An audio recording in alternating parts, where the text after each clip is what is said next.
Captain America. With Captain America over there, look at that. At Captivated Faith Word Ministry, it's not necessarily all about the fellowship, but it's also giving the necessary tools to share and how to live our faith. And Father likes to make sure that we're able to take something home out of each gathering that we can apply during that month until we meet again.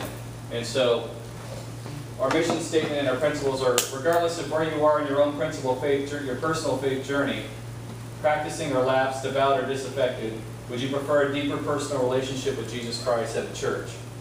Do you want to go beyond just the 1 hour at Mass? Our purpose is to encourage men to become daily followers of Christ, and our mission is to help men renew their minds and transform their hearts and lives to Christ. Our 7 principles are to be a man for Jesus, to be a man for others, be a man of integrity, be a man of forgiveness and discipline, be a man of prayer and responsibility, and be a man of humility and love, and be a man on a mission. Amen. So that's what Captivated Faith is about. We're on our 2nd year, and we actually have about just under 80 registered members. Not everybody makes it at every meeting, so we get anywhere from 15 to 25 people on average. And it's basically just done out of 4 or 5 people that run our core group. And so we gather, talk about our topics and what we're going to do. And one of the things that we've been wanting to do, that Father has asked us to do, is also share some of the gifts that have come from the group. And Doug actually has something he'd like to share as a testimonial with recent passing of his brother. Doug, would you want to come up, or would you like to share from where you're at? So I'll invite Doug to come up and share that, how the group has helped him with the current struggle he's had. Come on, Doug. Thank you.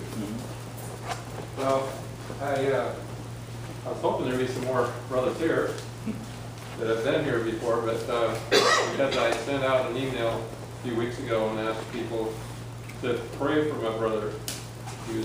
He had cancer, and it was pretty serious, and so I think something we said earlier tonight was like working with this, you know, I'll read the manual, you know, put that later on. And that's kind of where we're at, you know. That's kind of what we do, huh? Yeah, no, I'm okay. I'm good. You know, I can do it. I can handle it. I'll be okay. You know. And we keep struggling and struggling and struggling and struggling until finally we get to the end of our rope and we say, the world says tie a knot and hang on. The Lord is standing there saying, hello, will you call on me? I'm here all the time. I'm waiting for you. You know, as long as you're going to try it on your own, you'll just say, well, okay, good luck with that. Let me know how it's going. And he'll let you try. When you get to the end of your rope, and if you finally tie a knot and hang on a little bit longer, eventually you're going to fall off. And then you're going to say, Lord, I can't do this. Okay. So that's where we get, I can't do it. Help. Help me. Okay. Lord, help. You've heard that somewhere, I bet. Well, that's when the Lord stands up and says, I hear, I answer. You pray. Finally, I've been waiting all this time. You're going along trying to do your own thing. You're trying to do it. You're trying to do it on your own, and I let you go. Now you want help. Now you're saying, Lord, help. So he said, I've been here all along. I will help. He is the answer. I think that's my theme phrase for my life. Jesus is the answer. So one day I gave up and said, Lord, help. And he changed me inside out. 180 degrees. So for close to 40 years, I've been praying for my brother. And I've been kind of encouraging him along the way. And I've been trying to kind of tell him that Jesus is the answer, but he's trying it on his own all the way, all on and on and on forever. Finally he got to a place where he said, well, I've been trying to do Doug's prayer, and it hasn't worked. So he finally got the idea. I wasn't trying to tell him to do my prayer, but that's the way he was hearing. Don't pray what I pray. Just pray to the one I pray to. Pray to Jesus. That's him. Well, about a month before he passed, I sent out an email everybody on the list, there's probably 60 or 70 names. And asked everyone to pray for him, for what he's going through and all. And I want to tell you guys, the day before, well, the day he passed, it was the 23rd of March. And that was a Tuesday. And I was thinking Monday, I told my wife, I said, I got to go see Steve. I want to go see him. I don't know whether to go tomorrow or go Wednesday. And she said, well, why don't you go on Saturday and I can go with you? We can both go. I said, okay, sounds all right. So I thought, well, all right. Tuesday morning, I prayed for him for probably over 2 hours. Just because I felt like, so I need to pray for Steve. So I'm I got a little prayer closet there, and I just go in there by myself, in the Lord, praying for Steve. That afternoon, Tuesday afternoon, I was telling Rosemary about this, and I said, I got to go call him. And so I went and I called, and his voicemail answered, and I left a message for him. I told him I was praying for him. I told him I loved him, and I said, I'm going to come. I'm going to try to see you pretty soon. This week or Saturday maybe. But let me know, when it'd be a good time. But I'll see you soon. And I love you. And I hung up. Well, about a month before he passed, he sent out a little note that this is what I wanted to read tonight. I'm sorry I'm taking so long, but I want to share this with you because it's important to me that the guys that helped, not only my brother, but myself too, that morning, his wife sent me an email after he passed. Well, in fact, his wife's mother called us about 3:45 and said, about 4:45 it was, and she said that Steve had passed about 3:30. And so I was thinking about it a little later, and I said to Rosemary, I said, that's 3:30. I said, that's about the time I called. That's when I was calling you. He said 3:30. And so then I got an email later from Janet, his wife, and she said that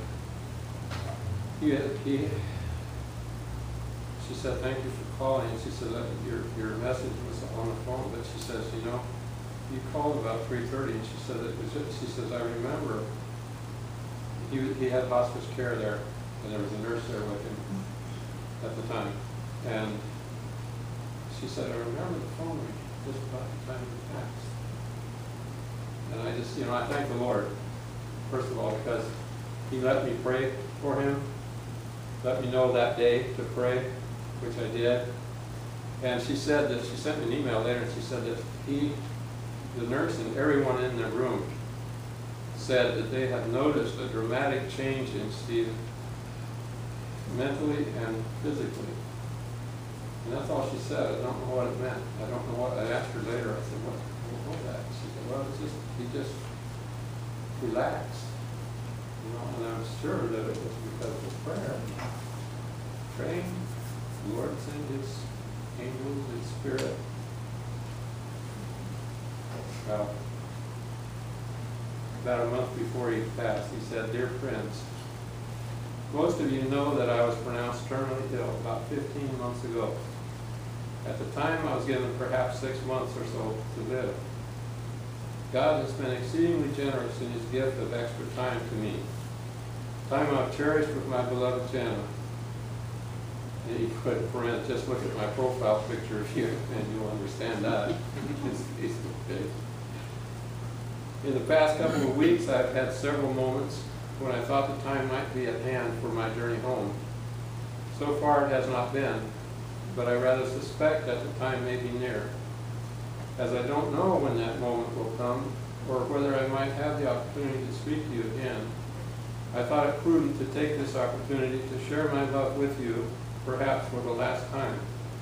I do love you all, and will forever be grateful for the friendships, love, and support you've given me, particularly over the past a few years. Do not grieve, but share with me in the joy of knowing that when I conclude my temporary stay in this mortal world, I will begin an eternal stay in the presence of my Lord and Savior, Jesus Christ. Jana will join me one day. Some of you may recall that I wrote a couple of years ago about a message I received from God, saying, I am curing you right now. You may wonder how I reconcile this with my current condition. What I assumed back then was that he was curing me of my cancer. Foolish me. Indeed, my cancer was and is of little consequence.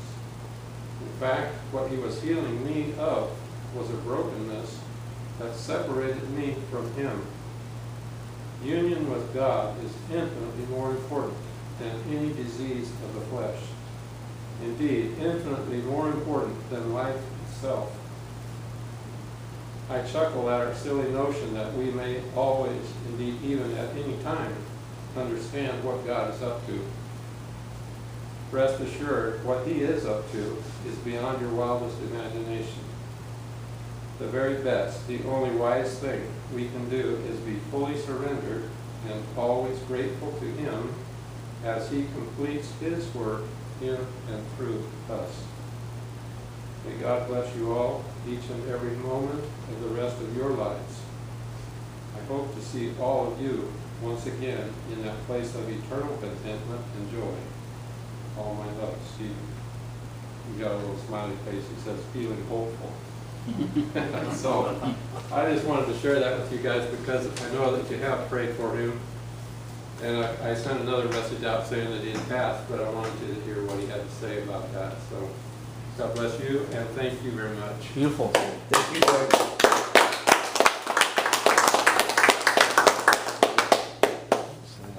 That's a powerful thing when you put it into context who it's coming from and who knows the end is near. You know, and we hope that brothers, fathers, friends, that they don't wait till that last minute. Because look at the joy they could bring to their lives by experiencing that unity with God throughout their life.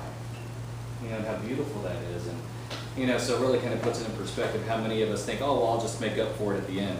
You know what I mean? It's, a lot of times we just think that, well, I've done some bad things, but I've done some good things. Well, it's not about that. It's about where you are in the place and now. And so it kind of made, I was reflecting on the readings this weekend about, you know, the coffers, you know, meaning that's where your faith was in your coffers, you know, and how, I can't remember everything to a detail, but basically, you know, your coffers of faith need to be full, not your coffers, don't fill it with gold. You know what I mean? So it's about, you know, your faith and the richness within that, not the richness of what you have, what car you drive, or, you know, what house you live in, and things like that. So that just kind of brings that to a punch there. And a lot of what we do and the challenges that we face, especially as men in today's world, are vices. And these are things that range anywhere from drug addiction, alcohol, pornography, whatever it may be. Technology has made things very easy for us to get access to. And it's made it easy for our children to get access to. And so one of the things that the core members felt it was important for us, we've been actually petitioning this for about a year, to have a talk about vices. Because it's important to understand our spiritual toolbox that we have here and what the sacraments offer and the tools we have at our disposal of prayer and things like that. But it's also important to know how to engage and recognize the vices that are in front of us. And those are the things that we need to be man enough to talk about. And when we talk about these things, we don't talk about them outside of, oh, you know, Doug shared this with me or Chris said this. Whatever we say here stays here within the fellowship of the group. So when we break out after Luis's talk and we have a couple of questions, you know, sometimes we open up about things, and those are things that, you know, stay here. So I just kind of reinforce kind of the rules within that, of the kind of privacy within that. So with that, I'd like to invite Luis to come up and do his presentation regarding vices. I'd like to welcome Luis.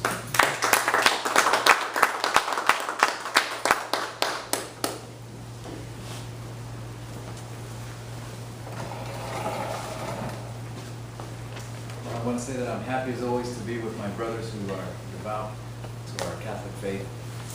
And I want to welcome Jim, and I want to welcome Dave for coming back. What is vice? Vice is the repetitive act of committing sin. It comes from the Latin word vitium, which means any sort of defect. It is a repetitive act that is not isolated to just one particular sin, but rather to all sins. It is something that develops over time and leads someone to commit other sins. Vice is dangerous in mind, body, and spirit. We are creatures of habit that repeat acts and do things by cycles, staying in line with the repetitive nature of the world we live in. For example, we have the seasonal cycle of winter, spring, summer, and fall. Also the liturgical calendar of our church, Advent, Lent, Easter, and Ordinary Time.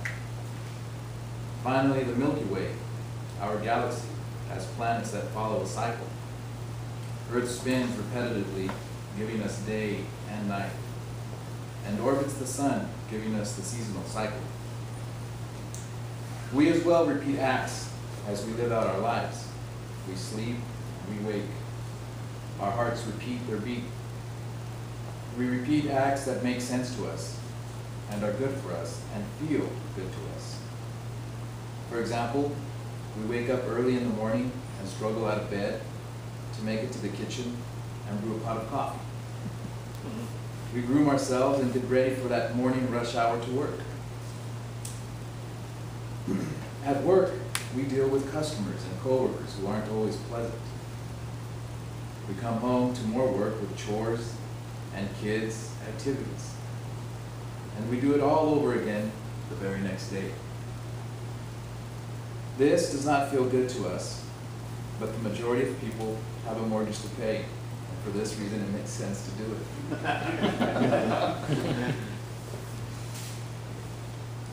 Although this may be true, not all acts are good for us because they offend God. For example, sex outside of marriage may feel good to us, but spiritually it is not. Having one too many drinks to catch a buzz may also feel good to us, but spiritually it is not. I'm sorry, I'm smiling because, I don't know, it may not feel good to you guys, but to me it just, I can relate. Catching a high on drugs may also feel good, but it is not good for the mind, body, and spirit. Generally speaking, vice begins when we repeat an act of committing sin. If we are not vigilant, the frequency of repeating the sinful act will increase. At some point in time, the vice becomes a bad habit that our bodies cannot do without.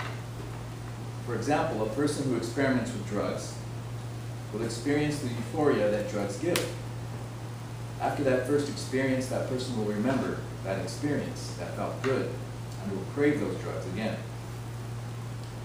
The person will experience it again and again, each time being closer together. That person at that point is now in bondage. This is vice in its practical sense. The experience of conquering and seducing a beautiful woman for the sake of fulfilling our lustful desires and experiencing that feeling because it feels good again and again is also a practical sense of vice. The experience of stealing someone's property because it feels good to have more than they can afford is also to vice. Vice can become bondage if we are not vigilant. It is for this reason that we must frequent the sacraments of confession and communion repeatedly to receive God's grace. We must also get on our knees and pray our favorite devotions. We must meditate on the Word of God. Fasting and almsgiving should not be left out. And so in conclusion, repetitive acts of committing sin is vice, and no one is exempt from this.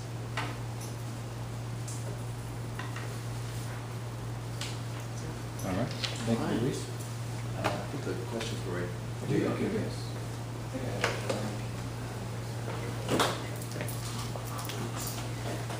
All right, guys, what we'll do is, I think what we'll do is why don't we just kind of get in a circle? I think we'll just do it, we'll kind of do an open forum. What did you call it, Luis, that time, unplugged? Gotta use faith unplugged. So instead of doing maybe two small groups, why don't we just kind of, we'll get our chairs, and what we'll do is we'll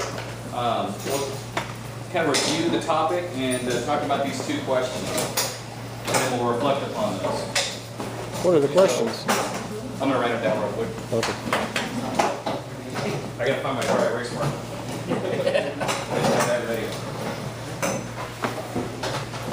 I want to turn it off, but I want to know what the questions are. I know. I want everybody else to know what the questions are. He's gonna put them on the board right now.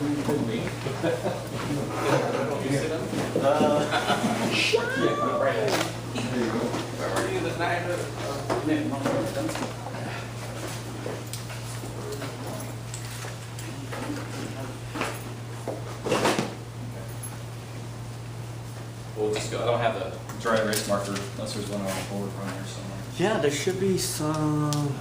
Or in the drawer. Look in the drawer. Okay. Sure. I used to have one in the bucket, but it's not there.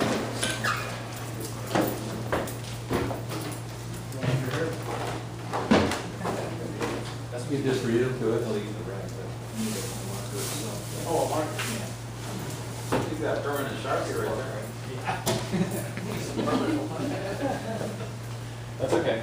We'll just, he wrote the questions down, so I'll just review them here.